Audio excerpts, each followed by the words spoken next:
Now, victimhood, would you say, for instance, that small island economies are uniquely positioned to test and deploy different climate response solutions, such as what Jamaica have done after Hurricane Melissa? Definitely. I think our vulnerability provides us with a unique perspective on climate, and we also have the moral authority because we are sitting in the impact. Yes, we can test solutions at scale because we are small. And again, Jamaica was an excellent indicator of that. But also because we are on the front lines, I think we can uniquely look at what does adaptation need to look like. Mitigation so far, and when you look at like climate policy index, they have issued lots of reports on the amount of climate finance that has been going through. I think since there was a report on 2021 and they just came out with a 2024 report. It looks at how much of the money is being spent on mitigation, and that's up to 90% plus is being spent on mitigation. Very, very little is being spent on adaptation, and there's a good reason for that. Mitigation is preventing the changes from happening. Adaptation is how do we adapt to the changes as they are occurring. You But know, because, sorry, go go ahead. ahead. No, no, no, No, no, you go. no. So when we think about ensuring that we are reducing the amount of carbon in the atmosphere, much of that is changing to renewable energy. And that has a natural cash flow with it, which is why the funding is going there. The adaptation, there isn't always a natural cash flow. So, how do you protect yourself when the storm comes? Is it that you build a seawall? Who's going to pay for that? Or is it that when you get the heat waves, how do you reduce the impact of heat?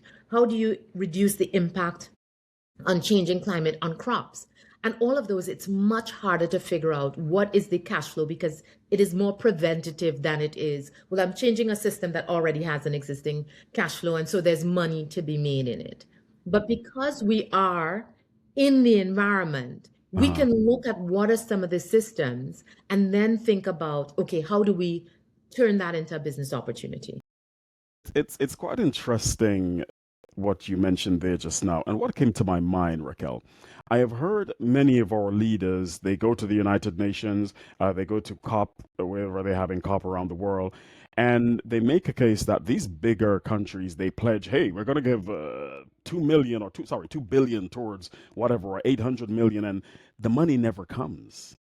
And small island developing states are left feeling the impact. And I know Prime Minister Motley has been very passionate about this particular aspect in terms of you're promising, but the Caribbean doesn't pollute, for instance, like the bigger economies do for obvious reasons. So, how do we fill that gap from a Caribbean perspective where we feel the impact of climate change, Hurricane Melissa, et cetera, and the bigger countries are the ones doing the polluting, promising they're going to help, but then they don't.